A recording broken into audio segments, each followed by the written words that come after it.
வாழ்க்கையோட மிக முக்கியமான கட்டத்தை நெருங்கிட்டீங்க. உங்களுக்குன்னு ஒரு கூட்டம். முதல்ல கூட்டத்த தேர்வு செய்யணும். பெண் சிங்கங்கள் அழகா இருக்கணும். ஆண் சிங்கத்துக்கு வயசா இருக்கணும். சரியான கூட்டத்த தேடி பல நாட்கள் பயணிக்கிறீங்க. ஒரு வழியா ஒரு கூட்டத்த கண்டுபிடிக்கிறீங்க. இந்த கூட்டத்துல ஒரு ஆண் சிங்கம் தான் இருக்கு. அதுவும் வயசானதா இருக்கு. நீங்க 3 பேரும் தாக்க ஆரம்பிக்கிறீங்க. ஆனா அந்த கூட்டத்தோட ஆண் சிங்கம் மத்த பெண் சிங்கங்களோட உதவியால உங்கள சுலபமா தோற்கடிக்குது. நீங்க அங்க இருந்து தப்பிச்சு ஓடுறீங்க. உடல் முழுவதும் காயங்கள் இருக்கு. தோல்வி அடைகிறது உங்களுக்கு புதுசு இல்ல. நீங்க இன்னும் நல்லா சண்டை போட்டு பழகணும். உங்க சகோதரர்களை நம்பி பிரயோஜனம் இல்ல. சில நாட்கள் அப்புறம் உங்க உடல் ஓரளவுக்கு குணமாகுது. நீங்க அந்த கூட்டத்தோட எல்லை பகுதியிலேயே இருக்கீங்க.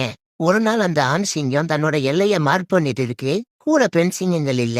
சரியான சமயத்துக்காக வெயிட் பண்ணிட்டு இருந்த நீங்க உடனே அதை தாக்க ஆரம்பிக்கிறீங்க. ஒரு வழியா ஜெயிச்சிட்டீங்க.